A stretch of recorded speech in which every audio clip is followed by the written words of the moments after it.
একটা জাতীয় পত্রিকার সাংবাদিক, ওনাকে যেভাবে কুপিয়ে হত্যা করা হয়েছে, এর প্রতিবাদে আমরা এখানে মানববন্ধন করছি, প্রতিবাদ সভা করছি। আসলে স্বাধীনতার পর থেকে বাংলাদেশের কোনো সাংবাদিক কোনো সরকারের আমলেই স্বাধীনভাবে নিউজ করতে পারে নাই। দাউদকান্দি তো এই একই অবস্থা। আমি কিছুদিন আগে একজন নেতা নিউজ করছি, বিপক্ষে তার বিপক্ষ নেতা এসে আমাকে হুমকি দিচ্ছে।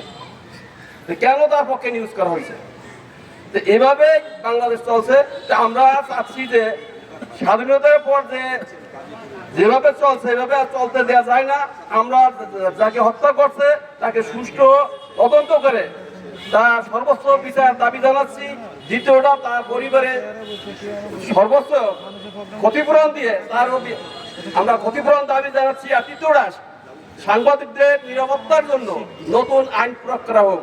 এ বলে আমি আমার বক্তব্য শেষ করছি। আসসালামু আলাইকুম।